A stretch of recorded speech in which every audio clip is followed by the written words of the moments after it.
예수님은 마리아가 요셉과 약혼을 하고 동거하기 전에 성령으로 잉태되셨습니다.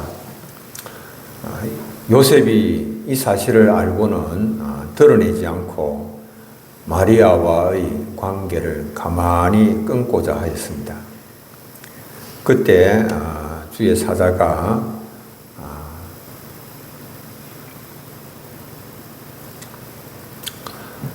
꿈에 나타나서 요셉에게 마리아 데려오기를 무서워하지 말라고 했습니다. 잉태는 성령으로 된 것이라고 했습니다. 이에 요셉이 잠에서 깨어나서 주의 사자가 분부한 대로 그 아내를 데려왔습니다. 그리고는 아들을 낳기까지 동침하지 아니하다가 아들을 낳아서 그 이름을 예수라고 하였습니다. 요셉이 처한 상황은 두렵고 혼란스러웠지만은 하나님 말씀에 순종하는 가운데에 임마누엘의 복을 경험을 했습니다. 첫 번 성탄을 앞둔 요셉은 아마 우리가 짐작하건대 20대 청년이었을 것으로 생각할 수 있습니다. 그때 요셉이 받은 충격은 엄청난 것일 것으로 짐작이 됩니다. 약혼녀 마리아가 임신했다라고 하는 소식에 요셉의 마음은 무너졌을 것이고, 그리고 유대의 이 관습에서 약혼은 이미 결혼과 같은 그런 법적 효력을 지니는 겁니다. 그러니까, 임신을 했다고 해서 간단하게 결혼 안 한다, 파혼 선고하고 끝나는 그런 문제가 아닙니다. 하나님께서 요셉이 느끼는 그 두려움에 한복판으로 들어오셔서 임마누엘을 말씀하셨습니다. 임마누엘은 하나님이 우리와 함께 계시다라고 하는 뜻입니다. 하나님께서 요셉과 함께 하시니 두려운 상황이지만 두려워하지 말라, 그렇게 말씀을 하신 것입니다. 오늘 이 말씀을 통해서 우리가 여러 가지 걱정과 염려로 인하여서 두려움에 사로잡힌 우리의 삶의 모습들이거든요. 그리고 우리의 가정에 많은 두려움이 있는데, 이 주님의 말씀 가운데 말씀이 임함으로 인하여서 임마누엘로 인하여서 우리가 치유가 되고 회복이 되는 그런 역사의 시간이 되기를 바랍니다. 요셉은 두려움과 오해 속에 서 있었습니다. 요셉이 마리아와 약혼하고 동거하기 전이었습니다. 마리아에게 성령으로 잉태된 것이 나타났습니다. 예수님 당시 보통 유대의 결혼은 두 단계로 나누어졌습니다. 약혼과 혼인입니다. 혼인한 다음부터 동거가 시작이 됩니다. 그러니까 결혼식을 하고 난 후부터 동거가 시작됩니다. 그러나 약혼도 동거만 하지 아니하였을 뿐 법적으로는 결혼과 같은 그런 효력을 가집니다. 약혼식에서는 양가의 합의에 따라서 신랑 쪽에서 신부 값을 제공을 합니다. 또는 이에 상응하는 재산을 제공을 합니다. 신부값, 모하르는 신부를 존중한다라고 하는 그런 의미도 있지만은 신부가 남편을 잃었을 때를 대비한 일종의 보장 장치이기도 했습니다. 약혼 계약을 하고 나면은 이제 당신은 이제부터 나에게 거룩하게 구별된 자다라고 하는 그런 의미로 공식적으로 약혼 선포를 하였습니다. 이때 포도주 잔을 나누기도 했고 가족 친지들이 모여서 작은 잔치를 하기도 했습니다. 이런 과정을 거쳐서 약혼을 하고 나면 바로 남편과 아내의 관계로 간주가 되는 겁니다. 그렇기 때문에 약혼 기간에 상대가 다른 사람과 관계를 가진다면 그것은 간음으로 여겨집니다. 약혼을 깨려면 단순히 헤어지자라고 하는 것이 아니라 정식 이혼 절차를 거쳐서 이혼 정서를 발부해야만 했습니다. 요셉과 마리아는 이미 법적 부부였기 때문에 요셉이 마리아의 임신 사실을 알았을 때에 그가 받은 충격은 상상 이상이었습니다. 마리아의 임신은 요셉의 입장에서는 아내가 간음한 것이 되지 않습니까? 간음으로 밖에 볼 수 없는 것입니다. 그러나 요셉은 그를 드러내지 않고 가만히 끊고자 했습니다. 법적인 부부임에도 불구하고 가만히 끊고자 했던 이 요셉의 선택은 사랑의 마음으로 깊은 고뇌와 번민 끝에 내린 결정이었습니다. 당시의 율법으로는 간음 혐의가 있으면 공개적으로 고발할 수가 있었고 또 심하면 돌을 치는 그런 형벌까지도 가능했습니다. 그러나 요셉은 마리아를 모세 율법이 정하는 그 징벌에 처하지 아니하였고 그리고 공개적으로 망신 주려고도 하지 아니하였고 어떻게 하면 그 수치를 들어줄 수가 있을까라고 하는 생각 끝에 그 문제 해결의 방향을 찾았습니다. 그래서 성경은 요셉을 어려운 사람이라고 소개합니다. 이 약혼식을 치른다고 얼마나 많은 그런 경비를 지출을 했겠습니까? 그런 자신의 손해에도 불구하고 마리아를 정죄하기보다 그 마리아의 모든 수치를 감추려고 결심을 한 거죠. 그런데 어려운 사람이라고 할지라도 상황만 보면은 두려움과 오해에 빠지게 되는 겁니다. 요셉의 첫 번째 성탄이 그랬던 것처럼 우리의 성탄도 주님께서 우리 가운데 임재하심에도 불구하고 기쁨보다도 걱정과 혼란 가운데서 성탄을 맞습니다. 여러분들은 지금 어떤 문제 때문에 하나님의 섭리의 손길이 함께 하심에도 불구하고 가만히 끊고 싶을 만큼 두려워하고 있는지 한번 돌아보시길 바랍니다. 이 시간 주님께서 우리를 향하여서 무서워하지 말라라고 하는 이 음성의 주님의 말씀에 귀를 기울이는 시간이 되면 좋겠습니다. 두 번째, 주님은 말씀으로 찾아오십니다. 요셉은 어려운 사람으로서 마리아의 수치를 감추려는 그런 마음을 가졌지만은 상황을 볼 때는 두려운 마음을 갖지 않을 수가 없었습니다. 주의 사자가 다윗의 자손 요셉아 내 아내 마리아 데려오기를 무서워하지 말라고 했습니다.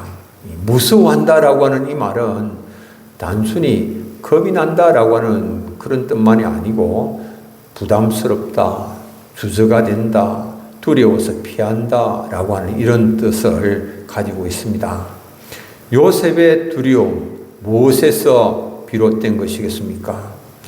요셉은 첫째로 율법을 소중히 여기는 사람으로서 자기 아이가 아닌 아이를 임신한 여자를 데려오는 것 두려운 일이죠. 간음한 여인을 그냥 받아들이는 것은 율법을 예수를 무시하는 행동으로 간주될 수 있는 것이기 때문에 두려운 일이었습니다. 마리아가 임신한 사실을 알고도 데려오면 요셉 자신도 수치와 비난을 면할 수가 없는 것이고, 이것은 또한 가문 전체를 욕되게 하는 일일 수가 있습니다. 그러니 그 마리아를 데려오는 그 일, 마리아와의 이 혼인을 계속 진행하는 이 일이 어찌 두렵지 않을 수가 있겠습니까? 또한 마리아를 데려오는 것이 과연 마리아와 아기를 살리는 길이 될지, 아니면 오히려 이들에게 더 무거운 짐을 지우는 길은 아닌지, 이 둘 사이에서 굉장히 혼란스럽고 그래서 두려움을 느끼지 않을 수가 없는 일이지요. 그 무엇보다도 더한 것은 이 일이 과연 어떻게 생긴 것인지 모르는 그런 상황인데, 그 상황에서 인생 최대의 결정을 내려야 하는 그 순간이거든요. 그러니까 하나님 앞에서 행여라도 잘못된 결정을 할까? 인생에 있어서 너무나도 중요한 결정인데 잘못된 결정을 할까봐 두려운 그런 마음이 들었거든요. 이 두려워하는 요셉에게 하나님께서 말씀으로 찾아오셨습니다. 마태복음 1장 20절에 다윗의 자손 요셉아, 내 아내 마리아 데려오기를 무서워하지 말라. 그에게 잉태된 자는 성령으로 된 것이라. 하나님은 두려워하는 요셉을 다윗의 자손 요셉이라고 부르셨습니다. 메시아가 다윗의 혈통에서 태어날 것이다 라고 하는 그 예언을 상기시키면서 예수님이 예언된 메시아이심을 말씀하려고 하는 거거든요. 이어서 마리아에게 잉태된 자는 성령으로 된 것이라고 하시면서 요셉이 보지 못하고 알지 못하고 있는 하나님의 주권적인 역사로 일어난 이런 마리아의 잉태, 이것을 말씀을 하셨습니다. 이어서 21절에 아들을 낳으리니 이름을 예수라 하라, 이렇게 말씀합니다. 예수는 여호와는 구원이시다, 즉 자기 백성을 저희 죄에서 구원할 자이시다 라고 하는 뜻이죠. 인생의 가장 근본적인 문제는 바로 다른 문제가 아닌 죄의 문제입니다. 메시아 예수님은 죄의 문제에 대한 해결자, 구원자로서 오셨습니다. 23절에 보라, 처녀가 잉태하여 아들을 낳으리니 그 이름은 임마누엘이라 하리라. 임마누엘은 하나님이 우리와 함께 계시다는 뜻입니다. 하나님은 멀리서 바라보기만 하시는 분이 아니라 우리의 현실 속으로 들어와 말씀으로 우리와 함께 하시는 분이십니다. 하나님은 멀리 계신 분이 아니시고 말씀으로 우리에게 찾아오셔서 우리의 현실을 새롭게 해석하십니다. 믿음은 현실을 부정하는 것이 아닙니다. 말씀의 빛으로 현실을 새롭게 해석하는 것입니다. 임신한 것은 부정할 수가 없는 사실입니다. 그러나 그 임신은 성령으로 잉태가 된 것이고 예수님의 메시아의 탄생인 것입니다. 두려움의 한복판에서 정말 필요한 것은 상황이 어떻게 극적으로 바뀌느냐라고 하는 그것보다도 하나님의 말씀과 임마누엘의 약속, 그것을 붙잡는 것이지요. 하나님의 약속의 말씀이 우리의 현실을 해석하는 기준이 되어야 된다라고 하는 말씀이지요. 여러분들, 우리가 굶주리고 있다면 주님의 말씀을 들어야 됩니다. 양식이 없어서 줄이고 물이 없어서 가라는 줄로 우리가 생각하지만 주님은 우리에게 말씀하십니다. 실상은 여호와의 말씀을 듣지 못한 기갈이다 라고 말씀합니다. 아모스 8장 11절 주 여호와의 말씀이니라. 보라, 날이 이를지라. 내가 기근을 땅에 보내리니 양식이 없어 주림이 아니며 물이 없어 가람이 아니요 여호와의 말씀을 듣지 못한 기갈이라. 여러분들 현금 1억 5천만 원을 제가 손에 쥐어봤는데요. 난생 처음 쥐어봤습니다. 그런데 이제 현금 1억을 이제 손에 쥐면은 이제 그걸 제가 은행에 갖다 넣으니까 은행에서 하는 이야기가 큰 현금이 거래가 되면 그걸 금융정보분석원에 보고를 해야 된다. 그래, 보고를, 그런 이제 법이 있으면 현금으로는 그렇게 잘 하지 않는가 봐요. 보고를 해야 되면 보고를 해라. 제가 그렇게 이야기했는데요. 이제 큰 액수다라고 하는 말이죠. 현금 1억, 큰 액수입니다. 그러나 그런 것이 손에 들어왔다라고 해서 우리의 행복지수나 또 가정의 화목지수나 평강지수나 이런 게 올라가는 건 아니에요. 그냥 가정이 그냥 돈이 들어오면 그냥 행복해지고 평화로워지고 화목해지고 그런 거 아니에요. 그것으로 인하여서 모든 근심과 걱정과 염려의 문제가 사라지는 것도 아닙니다. 주의 약속의 말씀이 임하지 않으면 아무것도 아니에요. 그것은 주의 말씀으로 우리가 두려움과 오해를 극복을 해야 됩니다. 그리고 그 주의 말씀을 듣고 순종의 길로 나아가는 그런 삶을 살아야 되는 것이죠. 그러니까 요셉은 순종으로 응답합니다. 세 번째입니다. 순종으로 응답하는 요셉. 24절, 25절에서 보여주고 있습니다. 요셉은 잠에서 깨어서 주의 사자의 분부대로 아내를 데려옵니다. 주의 말씀에 대한 순종으로 임마누엘을 경험하게 됩니다. 24절 요셉이 잠에서 깨어 일어나 주의 사자의 분부대로 행하여 그의 아내를 데려왔으나 주의 사자가 분부한 그대로 행하였습니다. 천사의 말을 듣고 난 뒤에 요셉은 따지지도 아니하였고 더 이상 묻지도 아니하였고 계산하지도 아니하였고 그냥 그대로 말씀대로 행동하고 응답하였습니다. 25절 아들을 낳기까지 동침하지 아니하더니 나음의 이름을 예수라 하니라.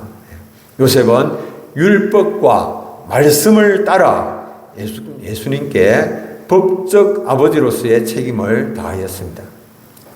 요셉의 순종을 통해 예수님은 다윗의 가문에 정식으로 입적되고 언약의 족보가 완성이 되었습니다. 여러분들 바로 이 순종이 임마누엘을 경험하는 통로입니다. 믿음은 말이 아니라 행동하는 것입니다.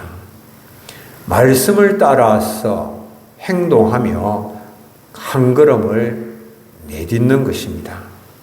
비록 그 길이 힘들고 비싼 대가를 지불해야 하는 길이라고 할지라도 순종으로 나아가는 것, 그것이 바로 믿음입니다. 두려워하는 요셉에게 말씀으로 임하신 하나님은 우리에게도 찾아오셔서 말씀하십니다. 근심과 걱정, 두려움, 염려에 사로잡혀 있는 우리에게 찾아오셔서 두려워하지 말라라고 말씀하십니다. 이사야 41장 10절 함께 한번 읽어볼까요?